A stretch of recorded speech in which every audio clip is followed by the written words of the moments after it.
Olá, olá! Muito boa tarde para você! Sejam todos muito bem-vindos! Muito boa tarde, São Luís, região metropolitana e todo esse nosso Maranhão. Vem comigo! Olha, estamos começando! Muito obrigada! Mais um dia, graças a Deus, hoje é quinta-feira e que bom ter você! Que bom ter você também! Então vambora, Maranhão, sobe esse som porque hoje é quinta-feira! Ó! Vem comigo! Isso!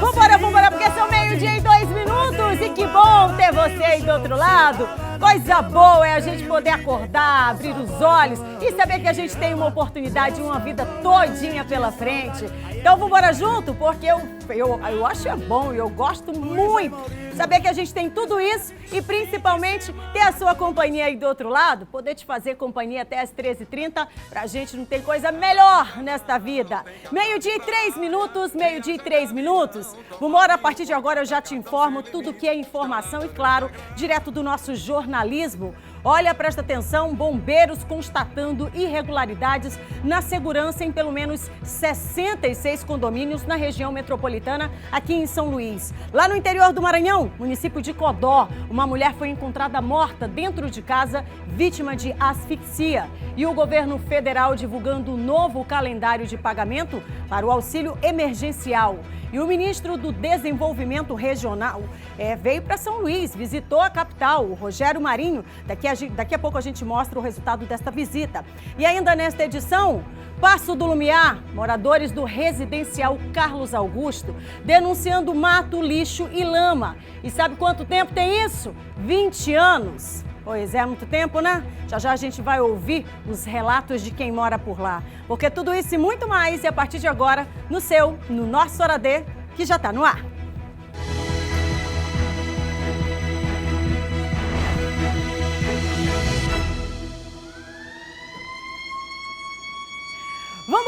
Vambora com um sorriso no rosto. Você já sorriu hoje? Vambora, começa a ensaiar um sorrisinho, porque eu vou chegar pertinho. Vambora! Eu não troco você por nada nessa vida! Tô chegando! Levanta essa mão! Vambora! Bateu! Começou, meu povo! Começou! 12:04. 12:04 de um tempo todinho reservado para você e com você. E por falar em tempo, meu amor, por falar em tempo, hoje é quinta-feira, é dia daquele nosso TBT. E você sabe o que eu quero te fazer lembrar hoje? Se hoje é quinta-feira, já passou bastante tempo. E olha, você sabe aqueles momentos de tempestade que a gente vive? Você não pode esquecer, não, daqueles que estão pertinho de você. Sabe por quê? Porque é nesse momento que a gente sabe quem tá para tudo e quem tá com a gente. É no momento de tempestade. Sabe por quê? Porque o sol vai chegar, o sol vai abrir, o sol vai brilhar. E aí você sabia que quando dá sol, essa praia fica lotada? É isso mesmo. Mas e aí? Você não pode esquecer daqueles que estavam com você lá na chuva. Então pensa nisso, porque afinal de contas, hoje é dia de TBT, é dia de lembrar. E a gente precisa lembrar daqueles que estão segurando a nossa mão o tempo todo, para na hora que fizer sol, a gente não olhe para essa praia e imagine que todo mundo que está ali estava perto da gente. Pensa nisso. 12:05, vambora derrubar essa distância. A partir de agora no 91968622 é o seu contatinho, mas é o seu também, interior do Maranhão. Vambora junto, pessoal aí da Baixada Maranhense. Olha, esse é o telão que a gente estampa para você daqui a pouquinho, todas as suas mensagens. 91968622, pessoal que está nas redes sociais, Facebook, Instagram. Vamos junto, programação ao vivo. Daqui a pouquinho você também pode participar por aí, deixar seu recadinho e, claro, a gente vai estampar aqui, tá? Pessoal lá de Passo do Lumiar, Já já a gente vai mostrar a situação aí do município. Os moradores denunciando diversas situações, tá? E esse canal é seu também, 91968622. Você denuncia aqui, mostra pra gente o que está acontecendo na sua região, interior do Maranhão e todos esses nossos 217 municípios. E claro que a nossa interatividade passa também pelo nosso portal. Isso mesmo, 24 horas, você pode estar lá antenado, sabendo de todas as informações. Basta também, com esta criatividade e forma muito dinâmica, acessar o nosso portal por meio do nosso QR Code. Tá aparecendo aí na sua tela? Basta ativar a câmera do celular, direcionar para a câmera e aí, claro, vai te lançar para lá, para o nosso portal, tá bom?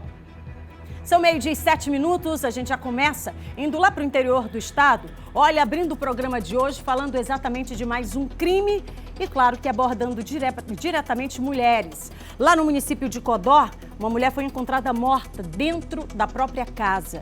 Ela foi vítima de asfixia.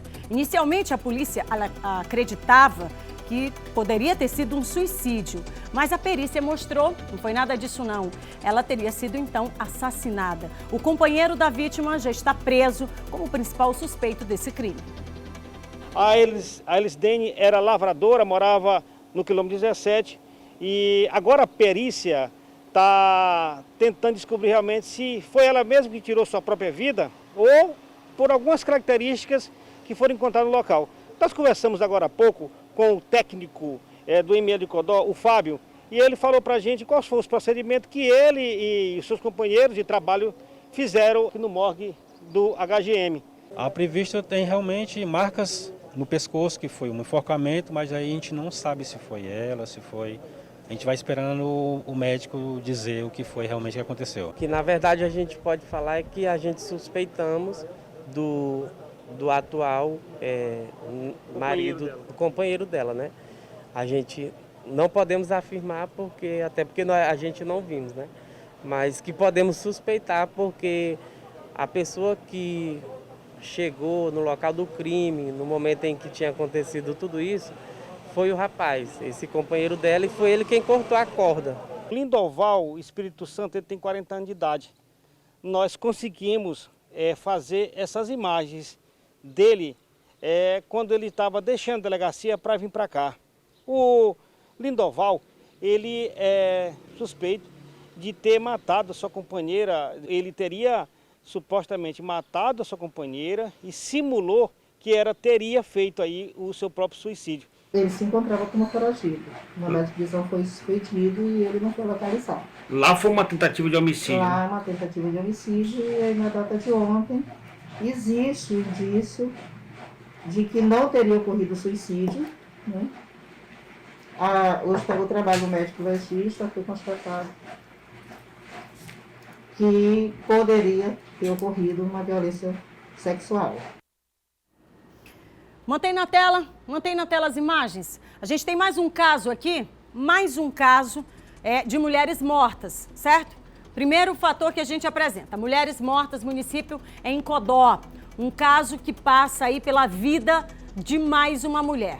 Antes, nós tínhamos aqui quantos números? Você lembra? Número de mulheres? Já esqueceu? Eu vou chegar mais pertinho e vou te falar. 34, agora são 35. Essa aqui, ó, vem aqui, ó, mais uma mulher. Esta aqui é a mulher. Eram 34 só no primeiro semestre desse ano. Agora são 35. 35 mulheres, tá bom? Esta aqui, vítima, então, a polícia está investigando. A gente trata como suspeito. Não tem nada finalizado, inquérito e a investigação em curso. Mas nós temos uma certeza, que a mulher não volta mais. Foi encontrada dentro de casa. Agora você imagina, se tivessem trabalhado apenas com esta hipótese de suicídio. A família, opa, não foi nada disso. Como é que do nada ela aparece aí com uma suspeita de suicídio? Não, tem alguma coisa errada. Então a família nesse momento entra e diz, vambora aqui polícia, né? Vambora aqui porque não tem nada disso. E a mulher então, e aí o companheiro não foi encontrado. Logo depois a polícia vai lá, procura e prende.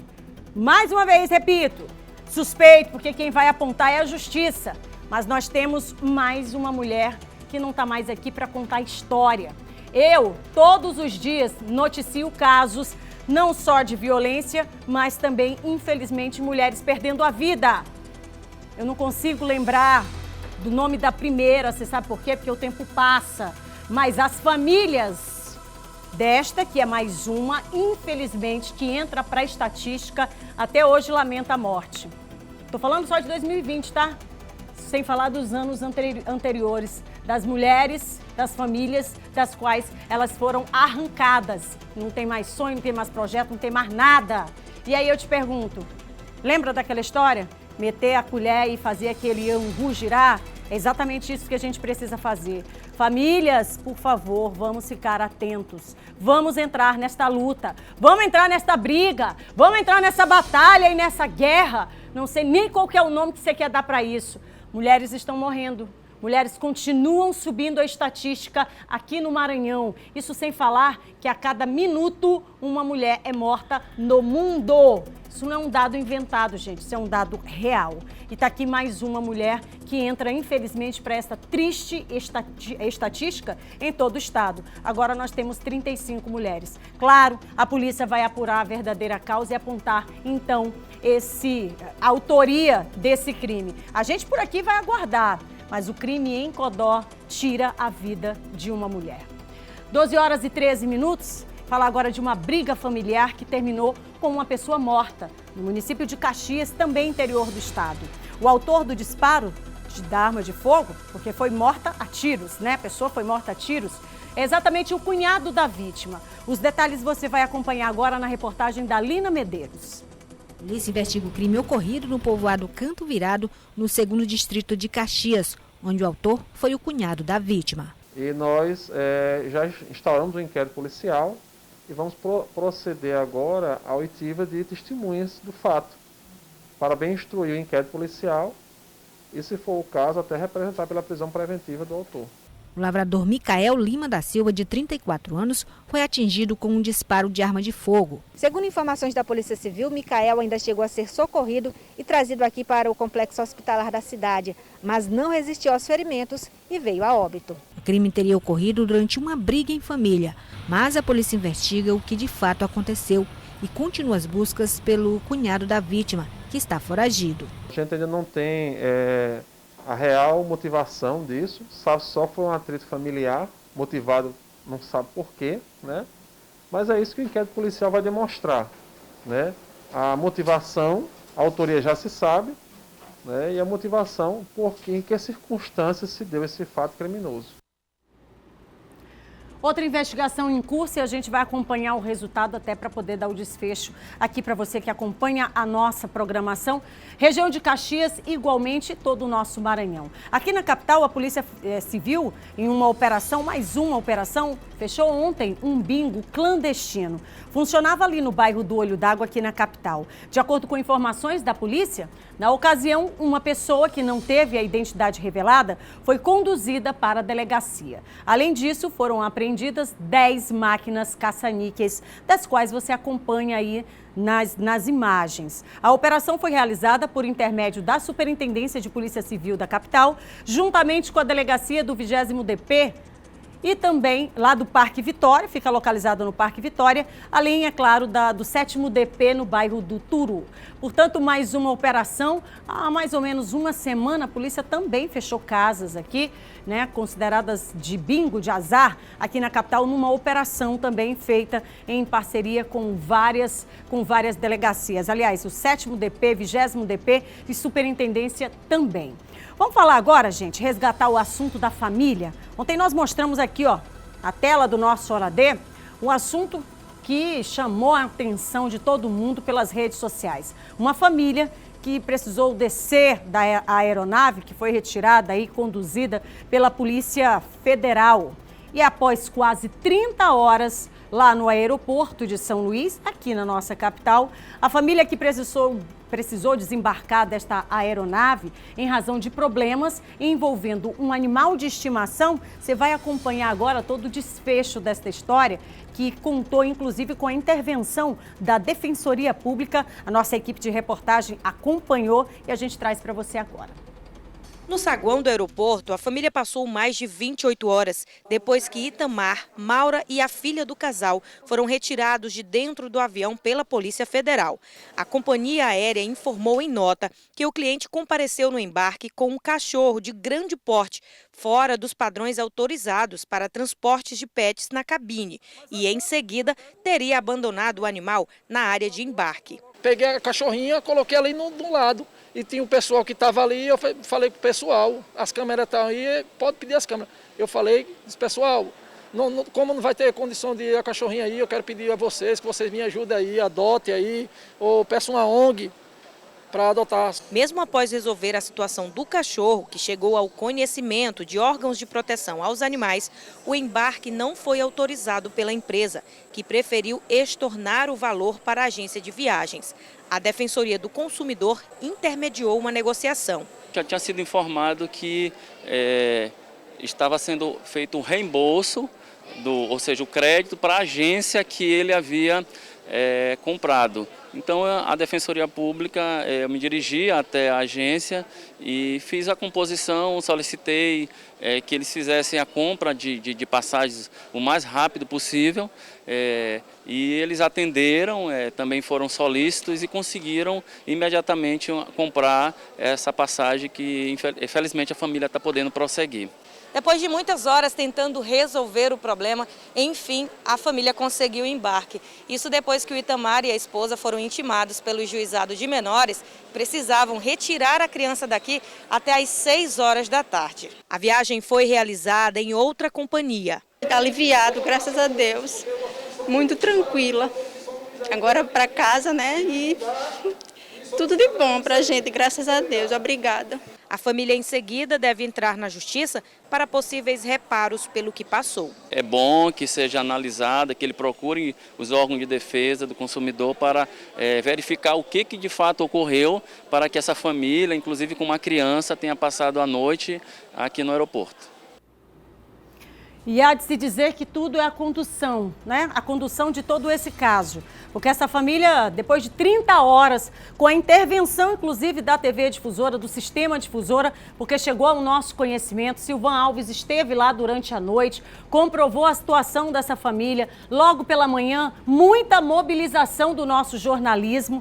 E aí, sim, né, todos os órgãos de defesa, então, tiveram ciência desse caso e puderam, de alguma forma, fazer a intervenção a ponto de, após 30 horas, essa família, enfim, poder, então, seguir o curso normal, a viagem que eles precisavam fazer. Mais uma vez, uma solução que poderia ter sido, né, encontrada um pouquinho antes, evitando até que esta criança passasse a noite inteirinha dormindo em cima de uma cadeira.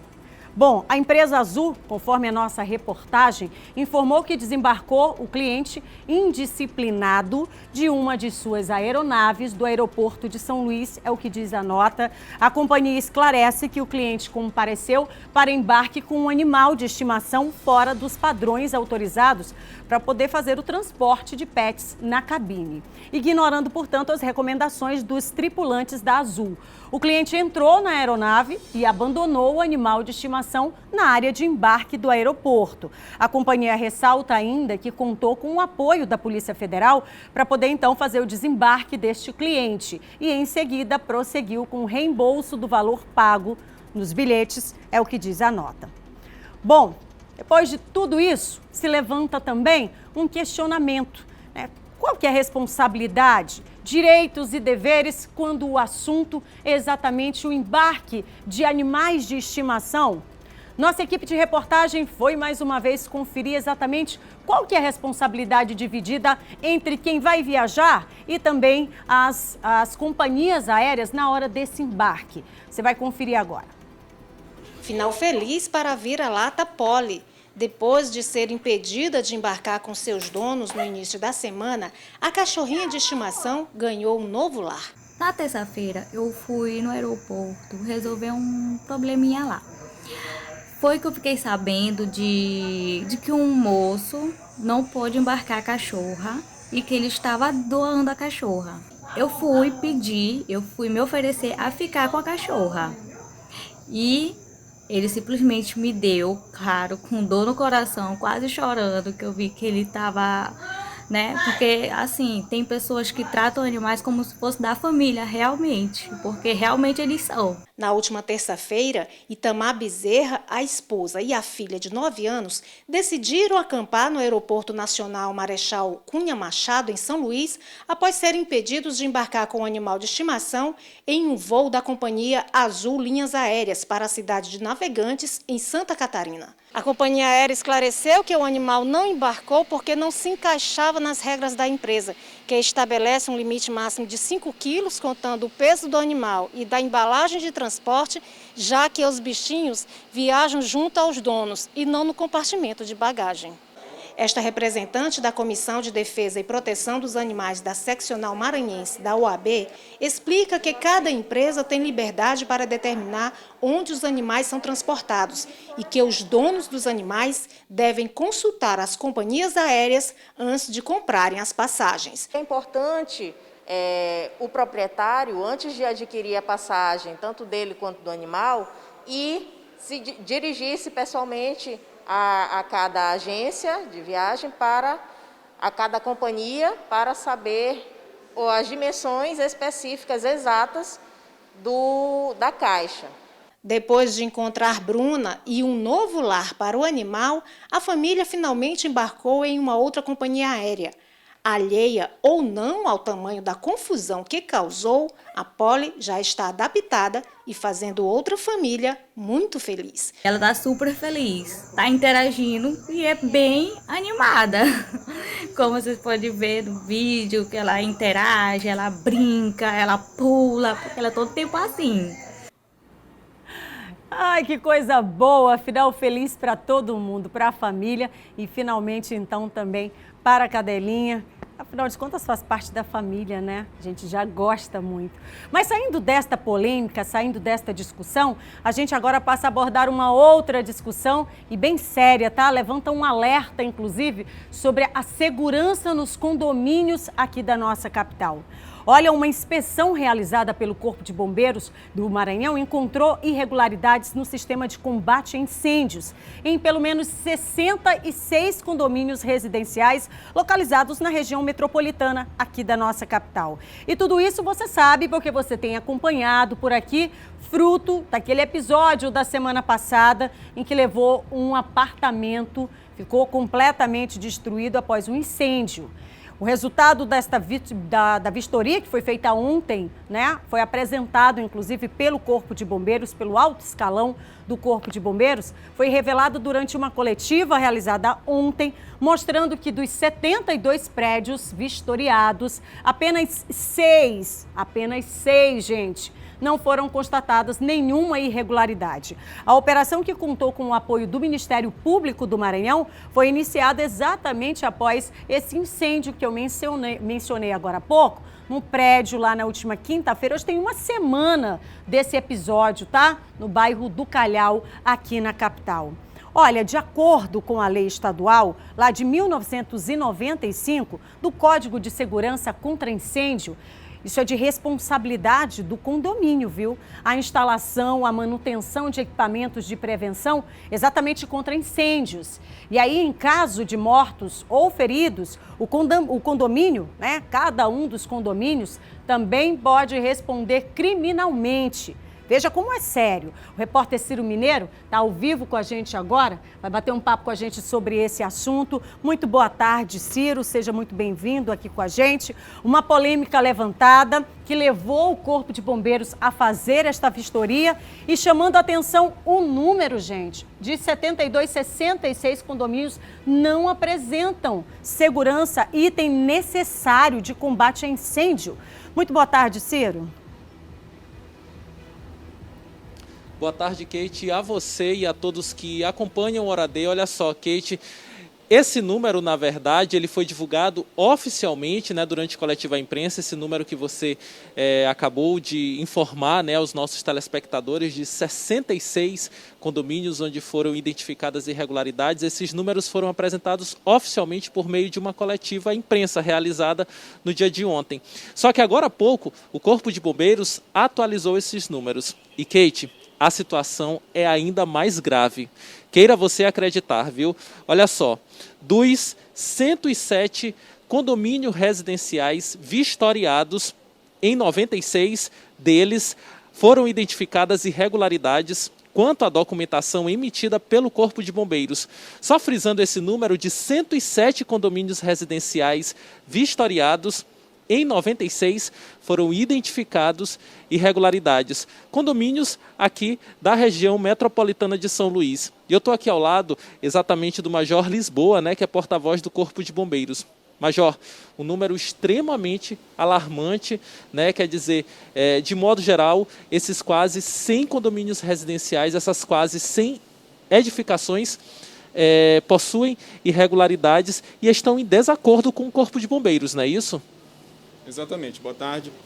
Então, ao final dos 3 dias de operação, dessa mega operação que envolveu mais de 100 bombeiros, nós identificamos aí, visitamos 107 edificações e detectamos que 96 delas algum tipo de irregularidade acontecia, né? E muitas delas ligadas aí à falta do certificado de aprovação ou à falta de validade desse documento, que é muito importante para a gente detectar as manutenções necessárias dos equipamentos de segurança.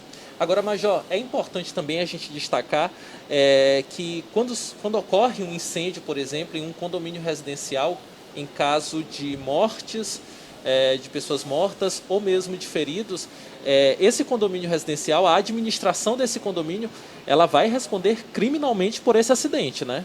Exatamente, isso pode acontecer. Tomando por base de que é de responsabilidade do gestor do condomínio manter todos aqueles elementos de segurança em pleno funcionamento, caso haja a detecção de negligência, a falta daquele equipamento ou então a falta de manutenção adequada, obviamente pode recair ao gestor do condomínio, inclusive um processo penal. Major, com relação ao acidente, né, o incêndio que aconteceu, que foi registrado na semana passada no edifício Punta del Leste, né, que felizmente não houve registro de mortos e nem de feridos. Como é que está a situação por lá, nesse momento, uma semana após aquele incêndio?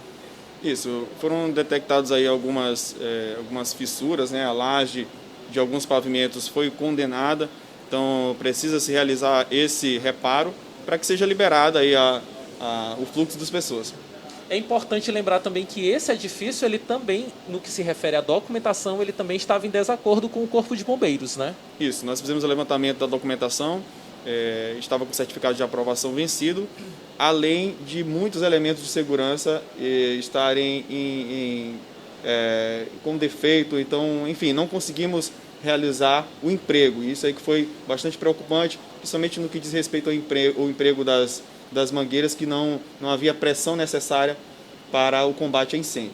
Agora, o que esses responsáveis por esses condomínios residenciais, eles devem fazer exatamente para que atualizem essas informações junto ao Corpo de Bombeiros, para que eles estejam devidamente regularizados com vocês aí do Corpo de Bombeiros?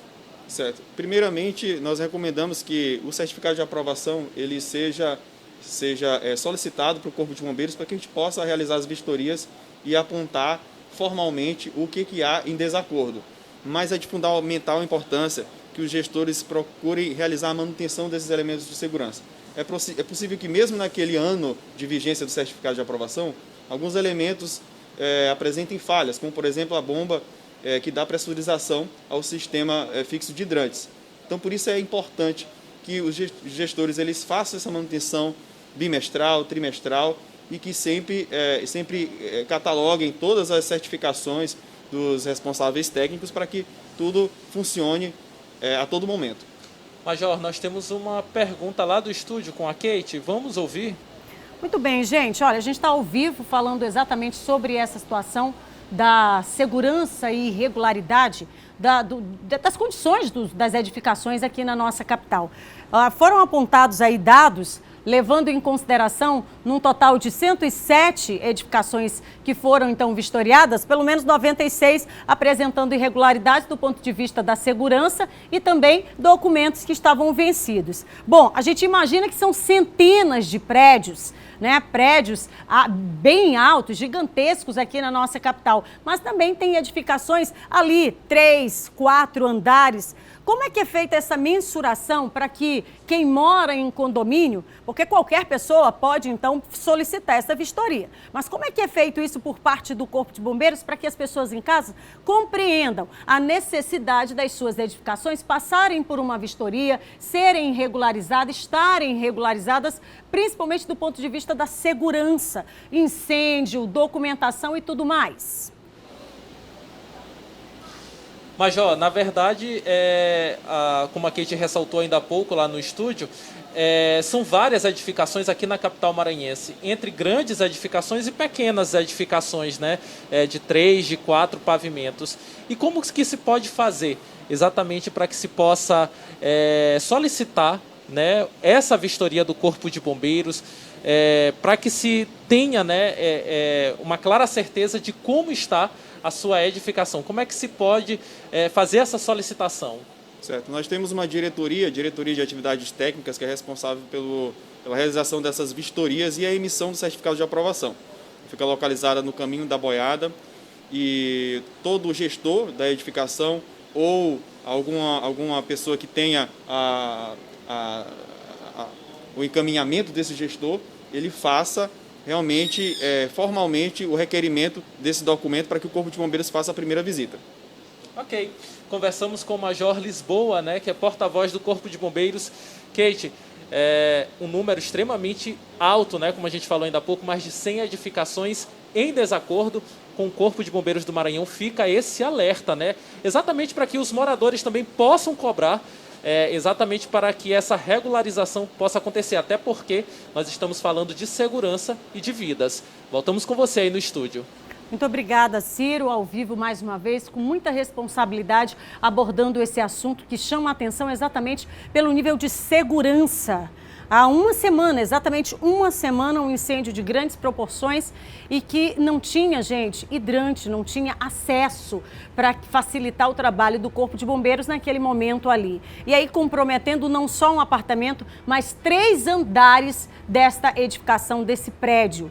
A promotora Lídia Cavalcante, ela falava exatamente sobre a importância e chamava a atenção em uma das falas que ela fez, exatamente sobre esta política que a gente precisa cada vez mais cobrar, né, de fiscalizações prediais, ou seja, disciplinar isso, e esse movimento tem que ser de verdade a partir de cada um dos condomínios, dos prédios, e aí não esperar que aconteça. Teve ali uma desconfiança? Busca auxílio. Teve uma dúvida? Chama o Corpo de Bombeiros. Afinal de contas, eles estão aí, podem colaborar nessa composição e promover, é claro, a vida de cada um de nós. Mais uma vez eu repito, você lembra que no último mês, por exemplo, diversas imagens rodando pela internet de incêndios, né? Incêndios que levam as pessoas a ficarem desesperadas. Aqui na capital, nesse incêndio da última semana, a moradora do condomínio, do apartamento, inclusive, ali se desesperou,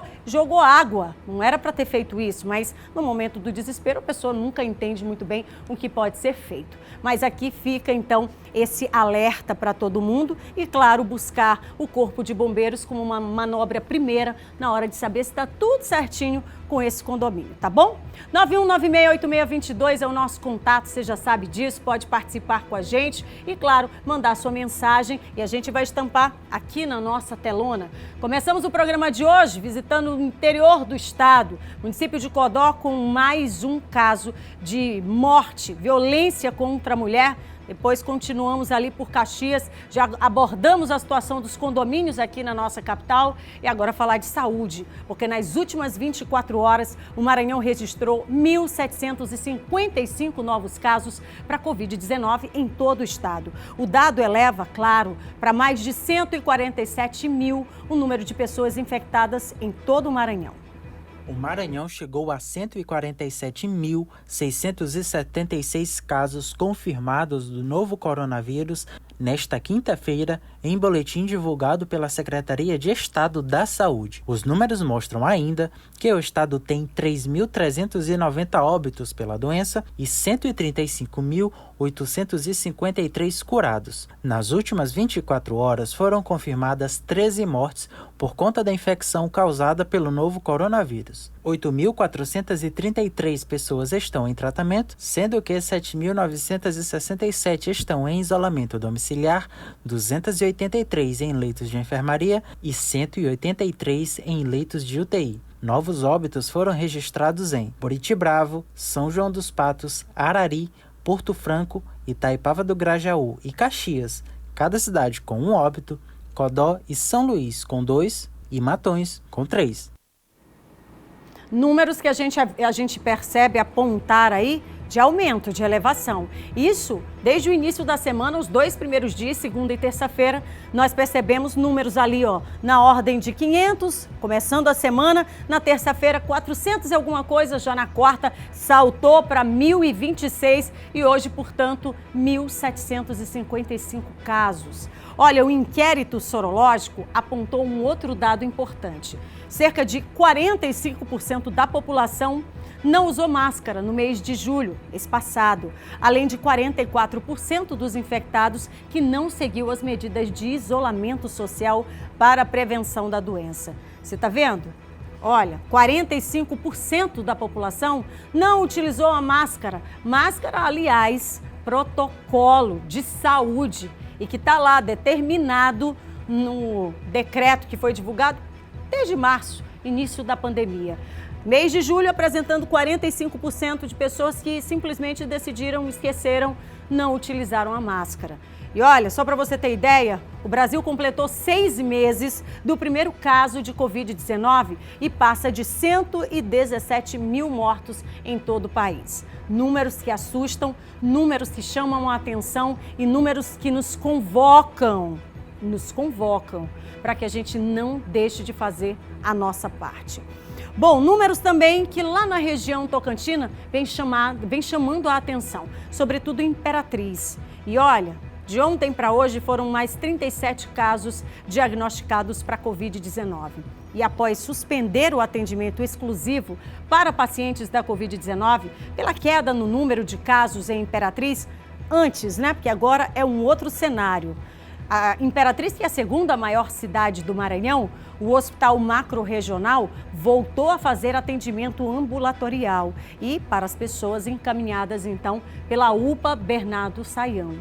E a UPA vem recebendo pessoas, pacientes, exatamente com diagnósticos que são para o vírus, para o Covid-19. Ou seja, estão sendo todos encaminhados aí para o Hospital Macro-Regional. Muita atenção, a turma que também está aí na região tocantina, sobretudo Imperatriz, que está concentrando esse grande número, tá? São 12 horas e 39 minutos, 12 horas e 39 minutos. Falar agora sobre esse cenário da pandemia. E esse cenário, para muitas pessoas, mudou a rotina, né? Muita. Claro, muda indiscutivelmente a nossa rotina e aumenta, de certa forma, alguns hábitos, desenvolvendo, inclusive, a ansiedade. E aí você deve estar agora pensando em algum caso ou em alguém que desenvolveu exatamente essa ansiedade. O aumento do consumo de cigarros e de alimentos industrializados dispararam nesse período. O repórter Ciro Mineiro traz pra gente os detalhes. Olha só, Kate, uma pesquisa realizada pela Fiocruz e que entrevistou mais de 45 mil pessoas revelou que 34% dos fumantes brasileiros disseram ter aumentado o consumo de cigarro durante a pandemia da Covid-19. Eu estou aqui ao lado do Jadilson Uchoa, que é responsável técnico do Programa Municipal de Controle do Tabagismo da Secretaria Municipal de Saúde.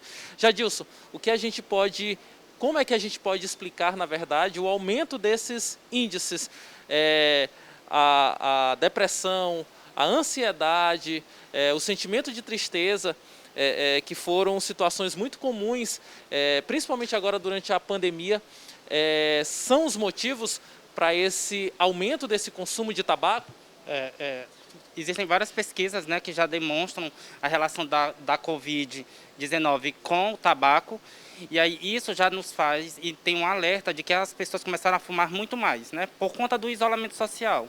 O isolamento social, ele faz com que a maioria das pessoas, sendo ela tabagista ou não, entre em algum tempo de estágio relacionado à depressão, à tristeza, Então, o que tem nos demonstrado recentemente é que esses pacientes, clientes que chegam às nossas unidades já nos chegam falando e demonstrando justamente sobre esse assunto, né? Olha, eu estou com uma tristeza maior, eu não estou conseguindo dormir, eu estou com crises de ansiedade, e aí a gente vem trabalhando incansavelmente sobre esse assunto. Conversamos com o Jadilson Uchoa, que é responsável técnico pelo Programa Municipal de Controle ao Tabagismo da Secretaria Municipal de Saúde. Fica esse alerta, né, Kate, para que as pessoas possam diminuir o vício, o consumo do cigarro, que pode causar inúmeros prejuízos, principalmente à saúde e principalmente nesse momento em que nós estamos enfrentando aí de pandemia da Covid-19.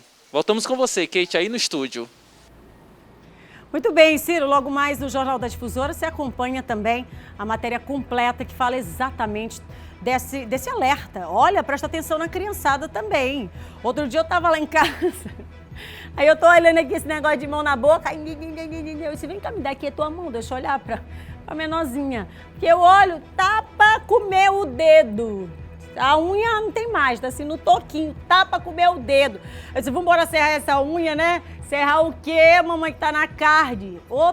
O nível de ansiedade, né? Roendo as unhas por ali e claro que afeta as nossas crianças também. E aí uma fórmula, uma forma, uma dica, uma sugestão para isso é criar oportunidades dentro de casa para animar a família e bota um som alto e vai dançar e vai te sacudir, faz um jogo ali com todo mundo, pula uma amarelinha, sei lá, tanta coisa a gente pode fazer. É claro que a gente não tem esse tempo todinho também, mas na hora que estiver ali em família, buscar fazer alguma coisa para envolver todo mundo, porque a ansiedade realmente é algo que vai fazendo, motivando, levando a pessoa a cometer atos e que de repente nem está prestando atenção no que está fazendo, né? Se espanta ter mais uma unha na mão, aí tá procurando o pé para roer a unha. Já imaginou essa cena? Tu pegar teu pé por aqui e tacar na boca? Deus me livre e guarde. 12h43, eu vou pro intervalo, tu não vai roer a unha, pelo amor de Deus, vai comer, tomar uma água, fazer alguma coisa, mas não bota essa mão na boca. Vou pro intervalo, volto já, mas antes vou te deixar com essa vista lindíssima. Avenida Litorânea, quinta-feira, nossa equipe de reportagem circulando nosso carro, claro, levando para sua casa imagens desse nosso litoral lindíssimo. Ô, vontade, não é de roer a unha lá não, viu? Mas é vontade de olhar, presenciar e contemplar as belezas da nossa cidade. 12h43, não sai daí que eu tô voltando já já.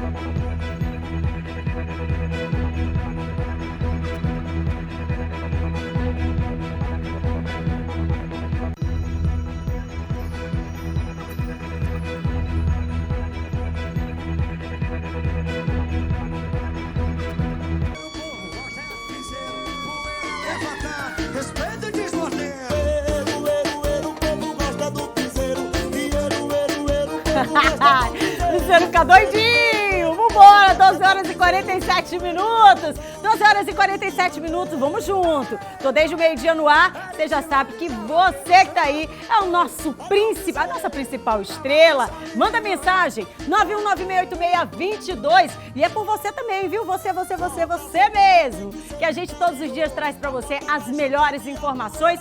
A gente busca, né? Aquela informação tranquila, mas oportunidades também aqui no nosso Hora D você encontra. E quando a gente fala de educação, aliás, educação é algo que a gente ama falar, exatamente porque abre caminhos e oportunidades. Já imaginou? Pensa aí, ó, para tudo e pensa comigo agora. Já imaginou iniciar os seus estudos, a sua forma de estudar? Pois é, em uma das mais respeitadas instituições de ensino do Brasil. Tu já imaginou isso por aí? Imagina, viu? Porque isso é possível. Você pode ser um aluno da Estácio e vai contar exatamente com uma excelente infraestrutura. Sabe qual? clínicas e laboratórios super modernos, uma super equipe, um corpo docente maravilhoso, gente, formado por especialistas, mestres, doutores, um amplo acervo. Você está vendo aí a biblioteca? Pois é, você vai contar com vários clássicos aí do acervo bibliográfico. Tem também aí, gente, orientação de carreira. Tá na dúvida? Ai, Kate, eu continuo na dúvida, não sei o que eu vou fazer. Calma, é por isso mesmo que tem várias pessoas lá dispostas a ajudar você nessa orientação de carreira. E, claro, um encaminhamento para o mercado de trabalho, que é o que a gente tanto quer. Na hora que a gente estuda, a gente quer que se abram os caminhos. E é exatamente isso que acontece. Claro que tem muitas outras vantagens e todas elas esperando por você. Então, tá fazendo o que esperando? Vem agora mesmo fazer parte desse time gigantesco, que é o time da Estácio. E agenda agora o seu vestibular para poder garantir sua bolsa, porque ainda tem bolsa para facilitar na hora que o dinheirinho estiver curto. Bolsas que vão aí até 70% de descontos no semestre todo e 50% durante o curso todinho. Já imaginou? Mais informações é agora, não perde tempo. portal.estácio.br/seguro educacional. E aí, formou, partiu, Estácio. Educação, meu povo, educação. E é tão empolgante falar de educação, empolgante dizer para você, não pense duas vezes. Agora mesmo, partiu Estácio.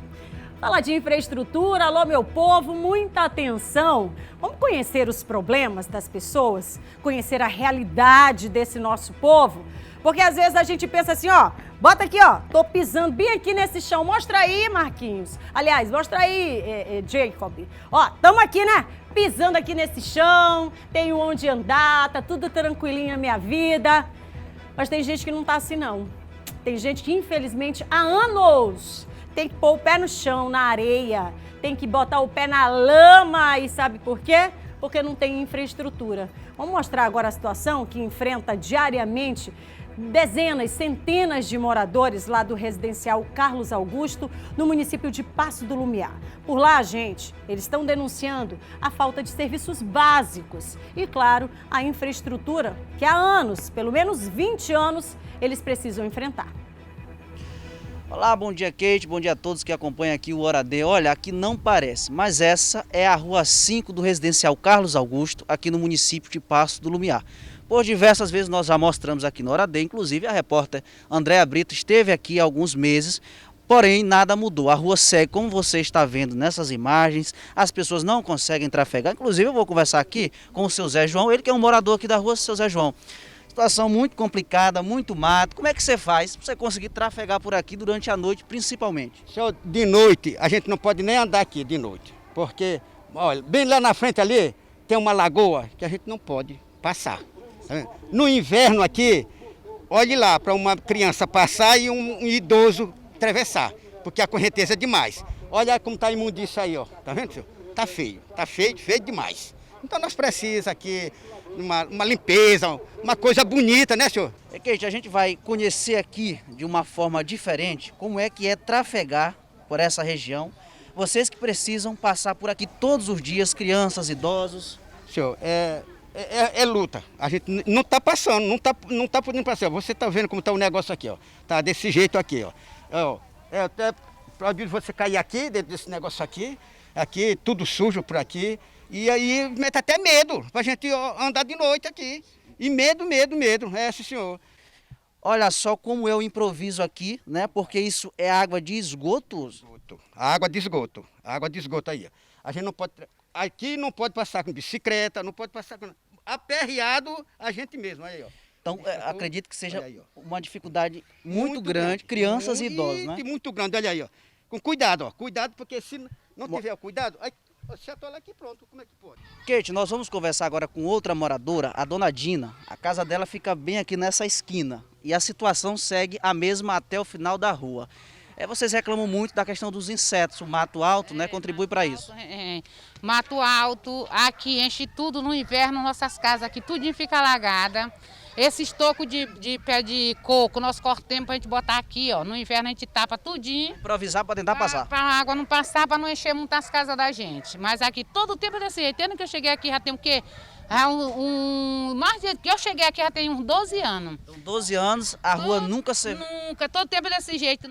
Bem, Kate, a indignação aqui é grande tanto por moradores quanto por quem precisa passar. Eu estou aqui com esse grupo de moradores, essas pessoas aqui que estão indignadas, inclusive, observamos a nossa equipe, que casas já foram colocadas à venda e muitas já abandonadas pelos próprios moradores em função das condições que não têm para eles poderem ir e vir. Inclusive é um direito deles, como você sabe. A Kátia, inclusive, ela está aqui com um documento em que a Justiça determinou que a Prefeitura fizesse a obra de revestimento aqui na região, né, Kátia? Justamente, nós temos aqui uma ação sentenciada, que foi em novembro de 2019, no qual deram um prazo de 1 ano para que sejam feitas, concluídas, condenando o município a pavimentar as ruas transversais e a principal da Carlos Augusto Pauaçu. O que aconteceu? A prefeita apareceu aqui na Avenida Carajás, dizendo que assinou uma ordem de serviço, que iria dar início agora na pavimentação e até agora nada. Pois é, a Prefeitura inclusive até enviou nota à produção quando a nossa repórter Andréa Brito esteve por aqui falando que as ruas estariam no cronograma de obras da Prefeitura. Porém, nada mudou, a realidade é a mesma. Inclusive, Kate, eu tenho até uma dica para você, na verdade um bom conselho. Se você for vir aqui para Carlos Augusto, que fica em Pasto Lumiar, região metropolitana de São Luís, coloque uma boa bota, porque a dificuldade aqui é muita, os moradores não conseguem passar, é lama, é mato, é lixo e muito buraco. Essas foram as informações, voltamos ao estúdio. Muito bem, Judson Carvalho trazendo para a gente aí a triste realidade desta que é uma importante região. Sabe por que eu falo importante? Porque todas são importantes, porque tem gente morando, então é importante. Judson, no comecinho aqui da nossa reportagem, ele falava bom dia, tá com fome, meu filho ainda não comeu, também estamos na mesma situação. Agora a máscara por ali caindo, mas olha, é difícil, complicado. Ajeitar sempre ali para não deixar cair, né, Judson? Mas vamos aqui falando sobre a situação. De dia, você está vendo aí a dificuldade de caminhar em meio a esse mato? De dia, meu povo! Vamos lá mostrar. O pessoal botou foi o pé mesmo. Meu irmão, tem que ter uma bota que pare bem aqui em cima do joelho, para poder dar certo de passar. Porque tu viu a altura do mato? Precisa de uma bota, mas precisa de um facão também, porque vai passando e vai cortando, esse mato. Porque só para passar não dá certo não. Tem que ir atravessando e cortando. Aí tem que andar com uma faca aí, mas daqui a pouco pode até ser preso porque tá com uma arma branca. Mas vai andar como se não for desse jeito? Me diz. Uma bota bem aqui, ó. Na ruma aqui, ó, do joelho, tem que ser assim. E alguma coisa que possa cortar esse mato. Como é que você imagina que bem aqui neste mato tem uma televisão? Bem aqui neste mato tem o que parece ser um resto aqui de sofá ou de cama. Por ali tem tampa de vaso sanitário. Ali tem uma cadeira. Vem cá, o que falta? Uma geladeira, um fogão e o que mais para formar uma casa no meio do mato? Me diz aí, gente. Quando é que vão limpar esse terreno? Tá aqui a cadeira. Quando é que vão passar uma máquina para tirar metade deste mato junto com esta sujeira? A população não tem, me fala, ela não pode receber esse benefício que é uma obrigação do poder público? Vamos ter que juntar o que mais por aqui, me diz? Ali botaram um pedaço de pau para poder o pessoal passar por cima. Isso de dia, porque tá enxergando, pelo menos um pedaço ali de madeira. E de noite, como faz? Não faz, Kate. Não tem nem iluminação. Se não tem nem onde botar o pé, imagina a iluminação. Tem muito mato, muito lixo e muita promessa que há 20 anos não é cumprida. Enquanto isso, a população está fazendo o quê? Passando assim e passando assim, ó. Tentando, de alguma forma, se locomover porque não consegue. E aí, eu pergunto para vocês, deixa a minha imagem ali. E aí eu pergunto para vocês... Será que é fácil a vida dessa turma? Será que é fácil conviver com isso há 20 anos? É claro que não, gente. Pelo amor de Deus. A situação tá aqui, ó. O cara tá quase pulando para poder passar. É um senhor. E as crianças? Como faz? Não faz? Faz assim, ó, usa essa cadeira aqui estrategicamente para sentar na hora que estiver cansado de pular. É assim? Claro que não. Cadê as autoridades? Foram por aí, tentaram passar aqui nesse caminho improvisado que ninguém nem enxerga por onde seguir. Tentou passar aqui, ó, por cima aqui desse pedaço de pau, dessa madeira que botaram aí. Isso para não enfiar o pé, porque não sabe nem se consegue arrancar o pé daí dessa lama. Tu já imaginou teu pé afundando ali por aquela lama? Como faz para tirar? O pé vai ficar por lá? Claro que não. Um absurdo, sem tamanho. Estamos falando aqui da avenida principal. Avenida principal. E imagina você, avalia você se não fosse uma avenida principal. Nossa equipe de reportagem esteve por lá. A nota que foi encaminhada para a gente é que as obras seriam incluídas no cronograma de obras. Agora, mais uma vez, a nossa produção procurou, então, a Prefeitura de Passo do Lumiar para saber exatamente o que fazer. Ou melhor, o que esperar? O que essa população tem para esperar de uma situação como essa? Ou a gente senta e não faz mais nada, só chora, porque não se sabe mais o que fazer. Ou continua pulando, exercitando aqui a panturrilha e os músculos da perna. Como faz? Ou fica imaginando que a gente vai perder o pé por lá, dentro de um buraco como esse? Olha, por meio de nota, a Prefeitura de Passo do Lumiar informou que o cronograma da Secretaria Municipal de Infraestrutura vai atender a comunidade Carlos Augusto com obras de recuperação asfáltica na Avenida São José, na região do Silva Cantanhede e vias adjacentes, com início previsto até a próxima semana. Próxima semana desse ano, né, gente? Próxima semana quer dizer fim do mês, começo de setembro. É isso a próxima semana? Tem uma decisão transitada e julgada, obrigando o município a executar as obras de infraestrutura que corresponde exatamente a esta região. De 2019, que vence agora o prazo de 1 ano em novembro. Nós estamos em quê? Final de agosto. Vamos lá? Setembro, novembro. Tem 10 meses. 10 meses que a Justiça disse, é para fazer. Novembro agora termina o prazo. Enquanto isso, tem mais de 20 anos que crianças nasceram nesta região e hoje já estão com 20 anos. Idosos que foram para cá e que hoje estão bem mais idosos, acompanhando o quê? Nada.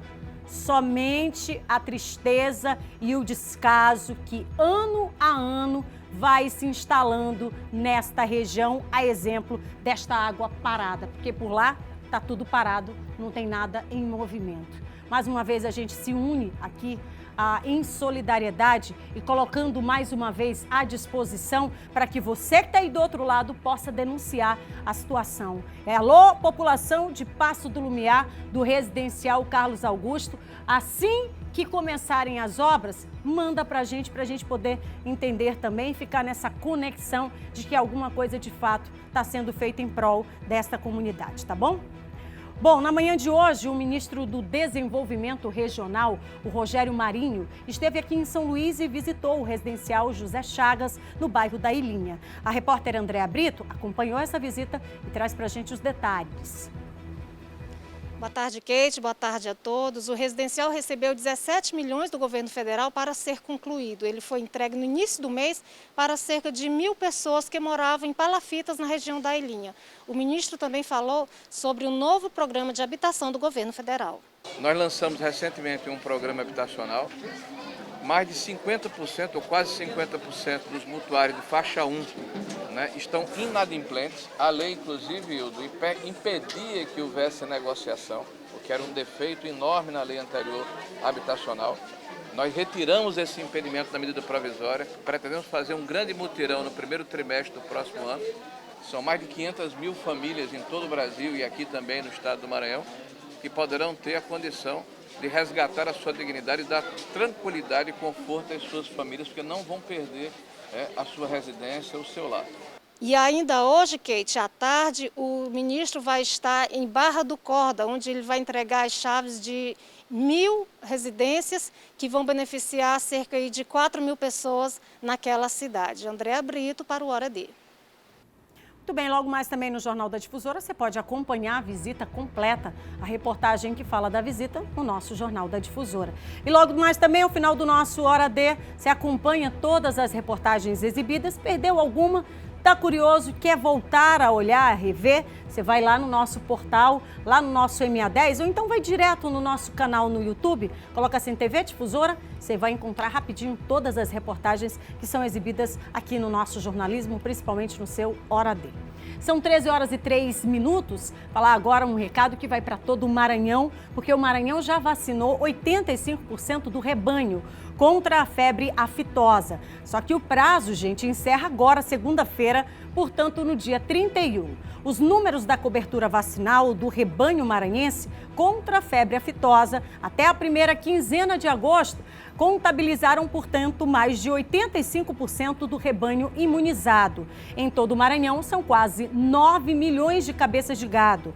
Para o Estado atingir o índice de cobertura vacinal, preconizados, portanto, pelo Ministério da Agricultura, Pecuária e Abastecimento, que é a MAPA, que é de 90%, os produtores e criadores do Maranhão precisam realizar a comprovação da imunização dos seus animais. E essa comprovação acontece até segunda-feira, dia 31. A comprovação deve ser feita no escritório da Agência Estadual de Defesa Agropecuária do Maranhão, onde a propriedade está cadastrada. Tá bom? Então tá aí um recado, você acompanha também os detalhes lá no nosso portal MA10. E o Instituto Chico Mendes de Conservação da Biodiversidade determinou a reabertura das unidades de conservação federais para visitação pública, incluindo inclusive o Parque Nacional dos Lençóis Maranhenses. O repórter Eduardo Bueno, ele traz para a gente os detalhes de como vai poder, como todos nós, vamos poder então voltar a visitar essa nossa potência natural que é os Lençóis Maranhenses. Pois é, Kate, boa tarde para você, boa tarde a todos. Entre os parques nacionais que estão com a visitação autorizada está o nosso aqui, Parque Nacional dos Lençóis Maranhenses. A portaria foi publicada pelo Instituto Chico Mendes, o ICMBio, que faz a fiscalização e também mantém conservados esses parques nacionais em todo o país. Desde o dia 22 de março, os parques estavam fechados para visitação por conta da pandemia do coronavírus. E a partir de agora, existe uma série de recomendações que devem ser cumpridas, por exemplo, pelos agentes de turismo, empresas de turismo que exploram aí turisticamente estes locais. Entre as medidas de prevenção está, por exemplo, o uso obrigatório de máscaras. Já é obrigatório em todo o estado e agora também nas unidades de conservação, por exemplo, no Parque Nacional dos Lençóis Maranhenses, passa a ser obrigatório. Também a disponibilização pelas empresas que fazem a operação aí nesses parques de álcool em gel 70%, isso para evitar aí a contaminação e também facilitar a limpeza das pessoas durante a visitação. Também está sendo aí obrigatório o uso de equipamentos de proteção individual, os EPIs, né? Então, todos os equipamentos têm que ser utilizados aí, tanto não só pelos visitantes, quanto também pelos funcionários das empresas. É preciso também manter os ambientes ventilados. Essa medida aí vale para, por exemplo, hotéis ou também aí restaurantes nesses locais.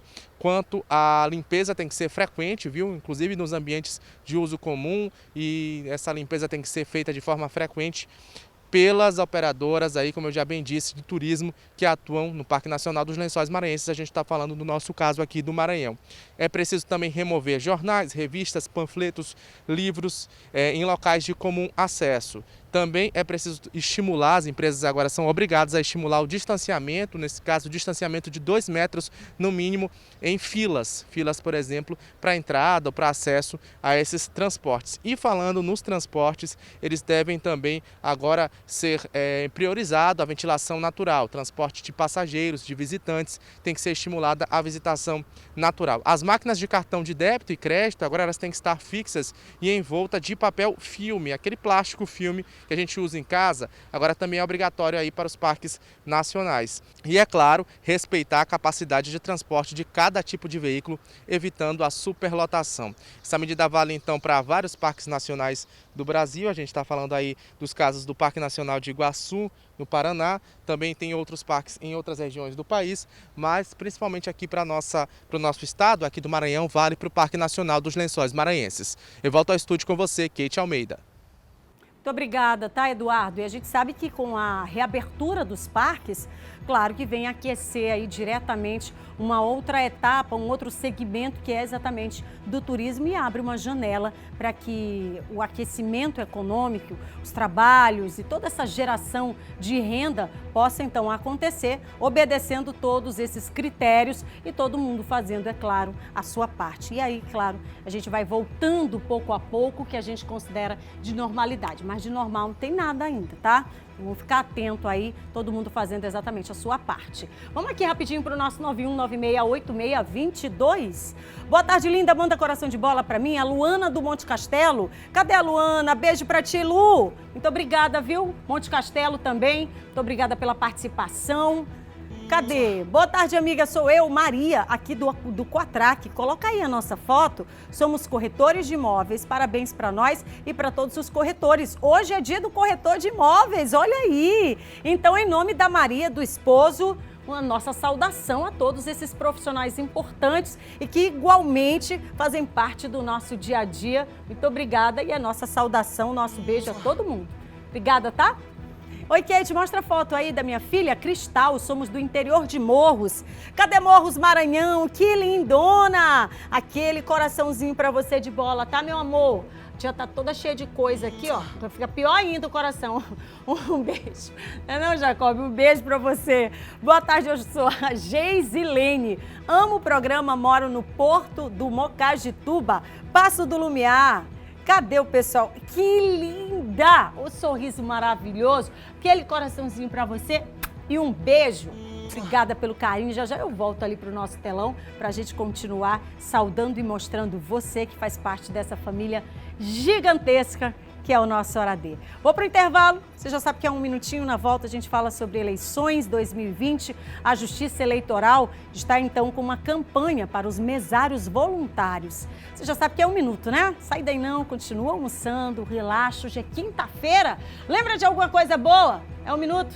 Eu volto já já.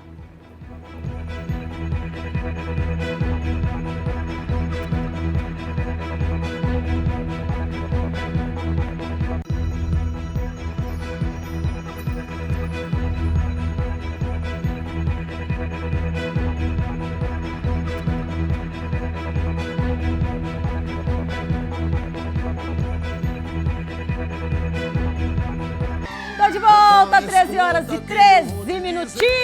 Vambora! Cadê minha sirene? Eu sou filho do mato, eu venho da roça. O meu pai foi vaqueiro, minhas mãos são grossas. Eu não sou doutor. Tu me chama, tu me acompanha. 13 horas e 13 minutos, 13 horas e 13 minutos. Vamos aos cabelos, né? Que voa tudinho. Ó. Tudo voando. Participa com a gente, 91968622. 91968622. Participa com a gente, eu já vou pro telão. Tá pensando que eu tô esquecida? Tô não. Vou estampar ali a sua imagem, claro, a sua mensagem, que pra gente é uma honra poder contar com você nessa hora sagrada, que é a hora do almoço. Mas vamos embora continuar aqui o nosso Hora D? Vamos embora agora, vou chamar o repórter Ciro Mineiro novamente. Ciro, que está acompanhando aí, foi divulgado hoje a estimativa de população. Pois é, esse é um dos parâmetros utilizados pelo Tribunal de Contas da União no cálculo do Fundo de Participação de Estados e Municípios. Pois é, a gente vai entender melhor sobre isso, porque esse cálculo, os fundamentos dele, eles servem exatamente para os indicadores econômicos e sociodemográficos também, tá? Ciro Mineiro volta com a gente ao vivo agora para falar sobre esse dado. Um dado importante, né, Ciro? Com certeza, Kate, estamos de volta, estamos agora aqui na Praça Deodoro, né, no centro da capital maranhense, onde tem muita gente, né, Kate, gente que circula aqui o dia inteiro, né, indo para o trabalho, indo fazer compras. É um dos pontos da cidade onde mais se concentra gente aqui em São Luís. E olha só, Kate, de acordo com estimativas, em 1º de julho desse ano, o Maranhão contava com 7.114.000 598 habitantes, distribuídos pelos seus 217 municípios, representando próximo de 3,4% da população brasileira. A população de 2009 apontava a população do Maranhão sendo composta por 7.075.181 habitantes. São Luís, por sua vez, é o 15º município brasileiro mais populoso. Aqui moram e vivem 1.108.975 habitantes. A população do Maranhão é a 11ª maior dentre as 27 unidades da federação. Os 3 estados, Kate, mais populosos do país localizam-se na região sudeste, enquanto os estados menos populosos localizam-se na região norte. O estado de São Paulo, com mais de 46 milhões de habitantes, concentra 21,9% da população total do país, seguido de Minas Gerais, com pouco mais de 21 milhões de habitantes, e do Rio de Janeiro, que também tem pouco mais de 17 milhões de habitantes. Estima-se que o Brasil, em 2020, tem quase 211 milhões de habitantes distribuídos pelos 5.570 municípios que compõem as 27 unidades da Federação Brasileira. É muita gente, Kate, distribuído aí por todos esses municípios maranhenses. E aqui no centro de São Luís, né, onde se concentra aí boa parte da população que vive aqui em nossa capital, é a gente, como eu disse, é a gente indo para o trabalho, é a gente indo fazer compras, é gente que vem só passear. O fato é que por aqui, Kate, tem muita gente circulando, viu? Voltamos com você aí no estúdio. E é muito calor, né? Calor humano, coisa boa ter contato com as pessoas. Coisa boa é saber da existência delas. E a gente lembra imediatamente daqueles que estão ali no nosso seio familiar, no primeiro núcleo, que é a nossa casa. Bom, vamos falar das eleições 2020. A Justiça Eleitoral está com uma campanha para que os mesários voluntários possam então se apresentar para trabalhar nas eleições de novembro agora. Você vai acompanhar agora sobre como fazer e como é que está se comportando exatamente esse assunto para as eleições 2020. O programa Mesário Voluntário é uma oportunidade dada pela Justiça Eleitoral aos cidadãos como forma de transparência durante as eleições. Em Caxias, região do leste maranhense, o número de mesários tende a ser reduzido, como explica o chefe de cartório da 4ª Zona. Houve uma diminuição em consequência da diminuição da quantidade de sessões eleitorais. Por que se reduziu a quantidade de sessões? Porque a quantidade de urnas ela está sendo insuficiente para que o eleitor ele seja redistribuído de uma forma mais adequada. Para se inscrever como mesário, é preciso ser maior de 18 anos de idade e estar em situação regular com a Justiça Eleitoral. Para os que podem, o processo pode ser feito de 3 formas. Pelo site do TRE, através do endereço tre.ma.juiz.br, pelo telefone 0800 098 5000 ou procurando um cartório eleitoral mais próximo. Olha, a gente tem 3 canais de comunicação. Uma é dos mesários que já estão cadastrados no WhatsApp. Eles ficam manifestando interesse em continuar. São os mesários que voluntários trabalharam em 2018, porém continuaram e já manifestaram interesse. A outra forma, o mesário entrar em contato por telefone, do 3421-4344. E a outra forma mais utilizada é se inscrever no site do TRE Maranhão. As inscrições para mesário voluntário podem ser feitas a qualquer tempo, mesmo após o prazo de convocação. Para as eleições deste ano, esse chamamento começou em 18 de agosto e se estende até o dia 16 de setembro. Mas é bom lembrar que a inscrição como mesário voluntário não garante que o eleitor seja convocado para a função. Atenção, hein, gente? Muita atenção, porque a gente tem um pleito aí pela frente. Novembro é a data para que a gente possa, então, ir às urnas, eleições municipais, tá? E olha, eu vou para o intervalo rapidinho. Na volta a gente volta com prestação de serviços, pagamento de auxílio emergencial. É um minutinho e eu tô voltando. Sai daí não.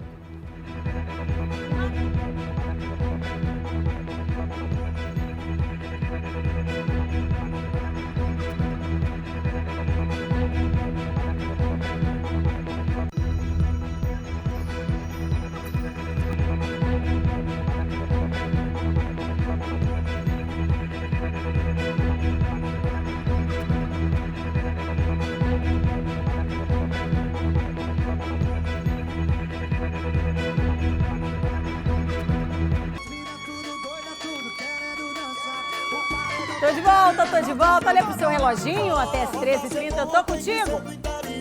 E não abro mão, isso é todo dia de segunda a sexta-feira. Mas vamos falar aqui rapidinho, antes de terminar o programa de hoje, sobre prestação de serviços para você. Olha, o Ministério da Cidadania publicou no Diário Oficial da União uma portaria com um novo calendário de pagamentos para o auxílio emergencial. Esse calendário vale para os trabalhadores que realizaram o cadastro nas agências dos Correios entre os dias 8 de junho e 2 de julho.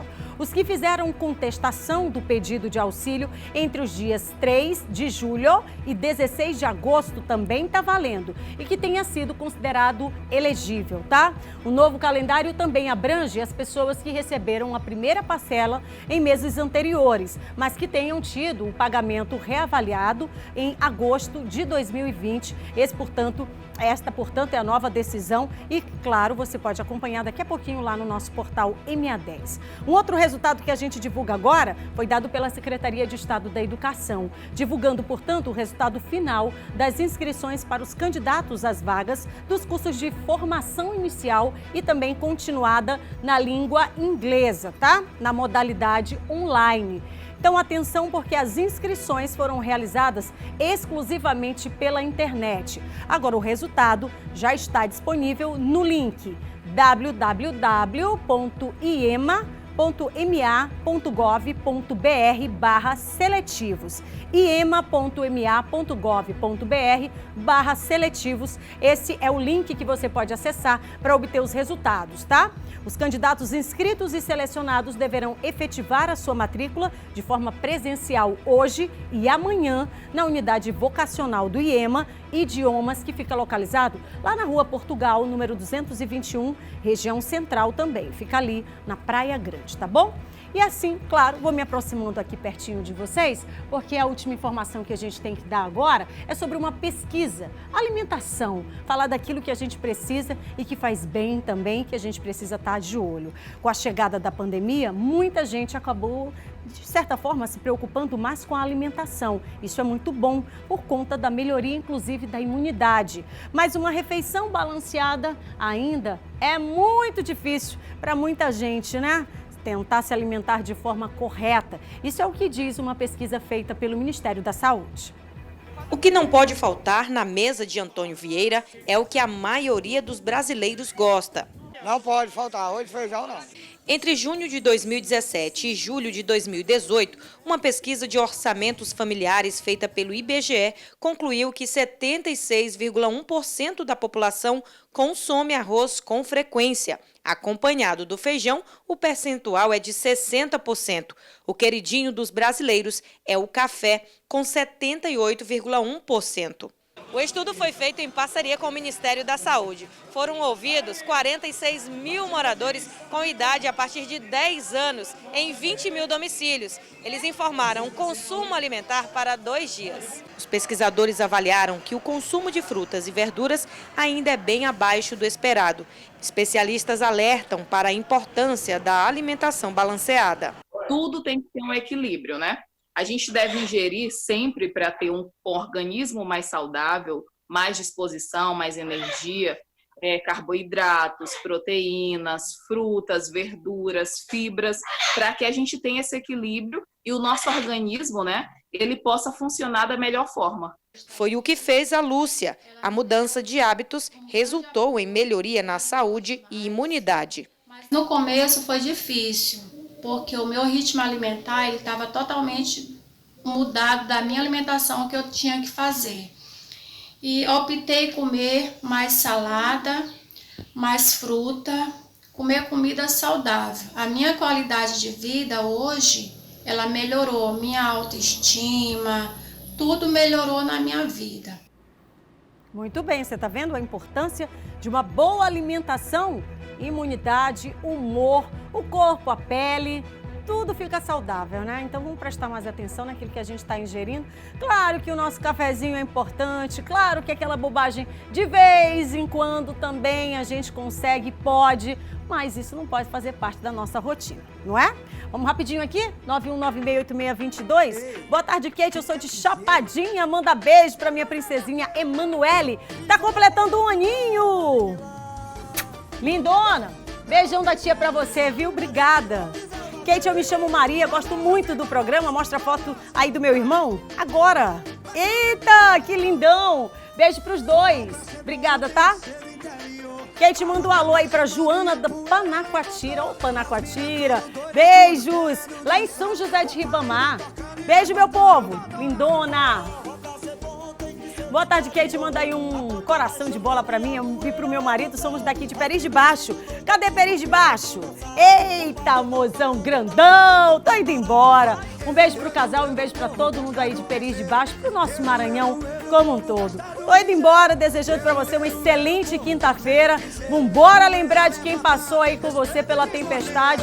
E não esquece que essa praia vai dar sol. Tudo vai melhorar. Logo mais, Jornal da Difusora. Beijo, Maranhão. Tchau.